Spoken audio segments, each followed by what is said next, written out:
Frustrating, obviously, last time with the washout. What's the mood in the camp like with the squad at the moment?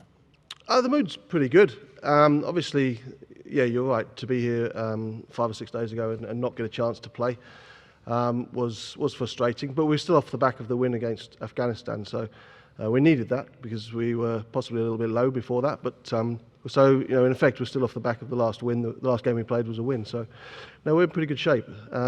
Slight disappointment maybe yesterday when Nuwan got injured, Nuwan Pradeep. So I don't think he's in contention for tomorrow, which is a shame and disappointing for him. But as a group, yeah, I think we're in good shape. And can I just ask, what's it been like for you working with Sri Lankan players? What's been the biggest difference you've noticed from, say, coaching English players, or is there one? I think cricketers are cricketers, to be honest. There are cultural differences, no doubt about it, between Sri Lanka and England, probably in all countries. It's been like a huge honour for starters, I have to acknowledge that, and the players have been fantastic, very welcoming, very easy for me to work with, despite the fact there are occasional language difficulties. But the rest of the staff help me out, and some of the senior players help me out when there is a difficulty. But most of the guys speak pretty good English, which is fortunate for me because my Sinhalese is not so strong. Jon, you've been with Batting coach for quite some time with the Sri Lanka team. I mean, what is it that the team is lacking in the batting department that they cannot put some good scores? Because in the last match, you could see they got a good start and then the whole thing is just collapsed. I mean, what are the reasons you give for this kind of thing? I think the last game, as you say, a good start. Part of that good start, I think, was probably caused by we played some good cricket, but Afghanistan probably weren't at their best at the start with the new ball. As they improved, we probably didn't recognise the fact that they had improved and we expected them to carry on the same level. So when we opened the door, which we did, they pushed on through. It was our fault. We opened the door. We gave them the opportunity to push on through. And once they were on a high, they were very good. They put a lot of pressure on us. I think coming into the World Cup, we wouldn't have anticipated that. I think you thought if we got starts, if we got through that new ball period, we'd probably be in decent shape with some good experienced players in the middle, with Mendes and Angelo Matthews in the middle especially. But they obviously haven't quite fired yet. But against Afghanistan, we got away with that, and I'm confident that players of that quality will definitely come to the party soon. So if we can, good to get a win when we weren't at our best. But we do need more from some of the batters. Hello, Jon. How you rate Bangladesh team against tomorrow match? They're a very good side, there's no doubt about it. They've had a tough start to the World Cup in terms of the fixtures, some difficult ones, but they've obviously put in some good, even in the games they haven't won, they've put in good performances which have suggested that they're going to be a tough opposition for everybody. So we know that. But our focus will be on us and us being positive about ourselves, and we'll believe, even though we know it is a strong opposition and an opposition that probably has the right to be confident because of the way they have played so far, we'll still be backing ourselves very strongly. Here, backing. Sorry. Obviously, you're looking to win tomorrow's match, but recent past Bangladesh records against Sri Lanka was good. But how much is it easy or tough for you, for your team? It will be tough, and as you say, Bangladesh have had a couple of decent results against Sri Lanka. But this is a World Cup; the situation is very difficult. I think already you've seen that maybe World Cup cricket isn't the same as bilateral one-day tournaments. So no doubt at all that there's a hell of a challenge ahead of us. But we also do have a lot of confidence in the players that we have in our dressing room and a lot of faith in them. So we're still confident.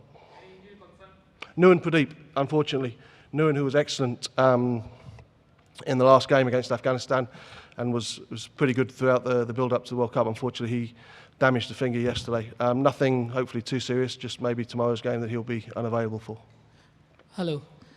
Which things could be the X factors for this match tomorrow? Sorry?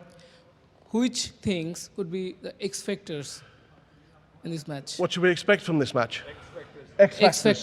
Sorry, my mistake. I think in our dressing room we've got a few X factors. I think Tisra's power with the bat is obviously something which can come to the fore. Lasith Malinga has been world class for years, so I think we can always be optimistic that he's going to bring in a performance which can just turn a game.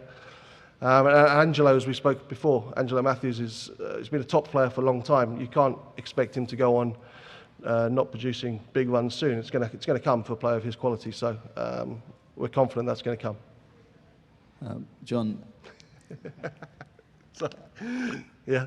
Mendes and Matthews having had the very slow start to the tournament that they had, how do you as a batting coach approach that situation, try and lift them out of those of their modest scores? Yeah, it's slightly different with both. Slightly different sort of ages and different situations in their career. I think with Angela, you've got to have faith in the guy who's done as much as he has over such a long period of time. And if he tells me that he's in a good place, he's in a good headspace, and he's comfortable with his game, then at this stage I've got no reason to doubt that the runs will come for him. Mendes could do with a little bit of a confidence boost. I think for him it's a case of just getting through those first 20 balls, because in the build-up to the game, to the World Cup, Scotland he played very well. The two warm-up games against excellent bowling attacks, he looked in good form.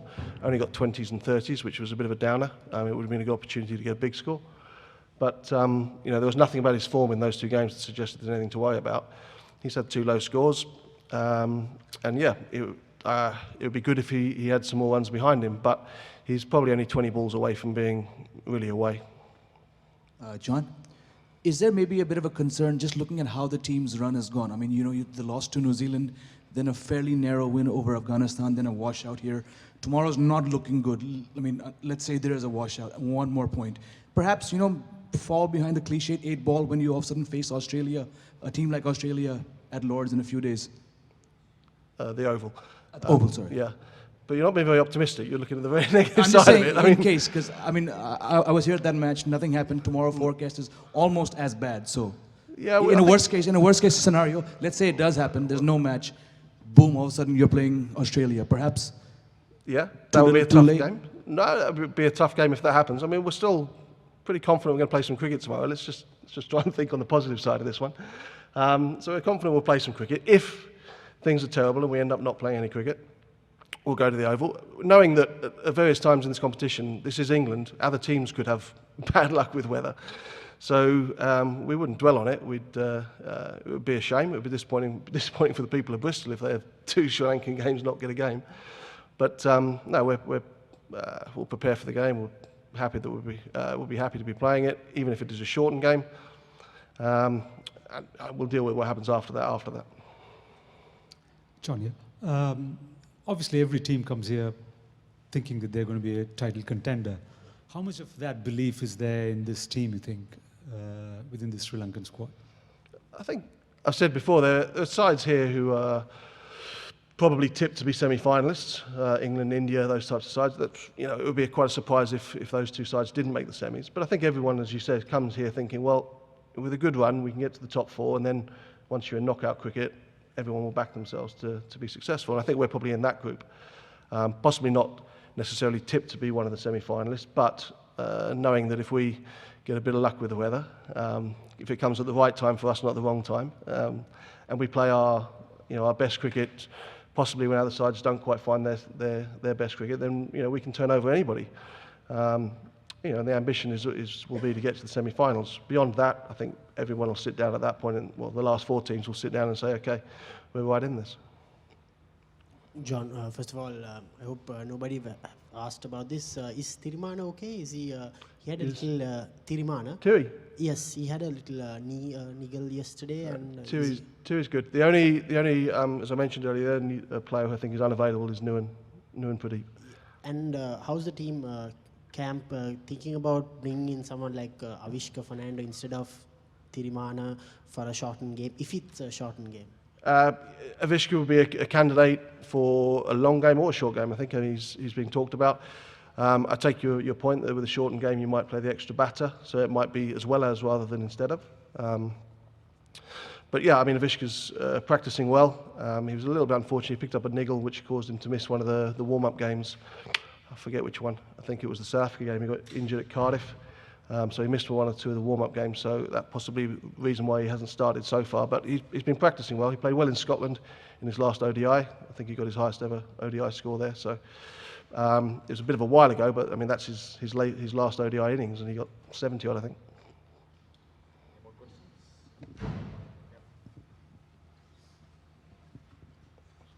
Just to elaborate on Mendes, he's obviously very talented Test player, and he's made good runs in Test format.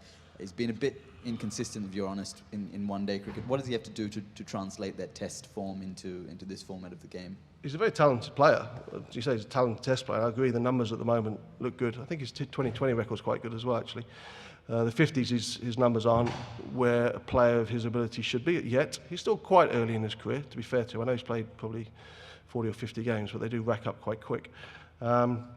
I think his conversion from 20s, 30s into 80s, 90s, 100s is the big step forward he needs to make. I said in the two warm-up games against Australia and South Africa, two very good sides. I think he got 30 in both. He looked really in good touch, and that's the sort of day when you've got to get 100 because you can't be in good touch every day. So if he could convert his starts, his 25s, into a few more big scores, firstly it'd be very good for us as a team because we need our top four to be producing more than just 40s. We need proper scores from them. And it would be good for him as well, give him a lot of confidence. I mean, he's only got the 100, I think, so far in his career, and that was Bangladesh, I think. Is that right? Somebody good with the stats? Thank you. So maybe that's a good omen. Maybe we'll get a second one tomorrow. Thank you so much, Jon. Thank you. All good? Thank you very much. Thank you.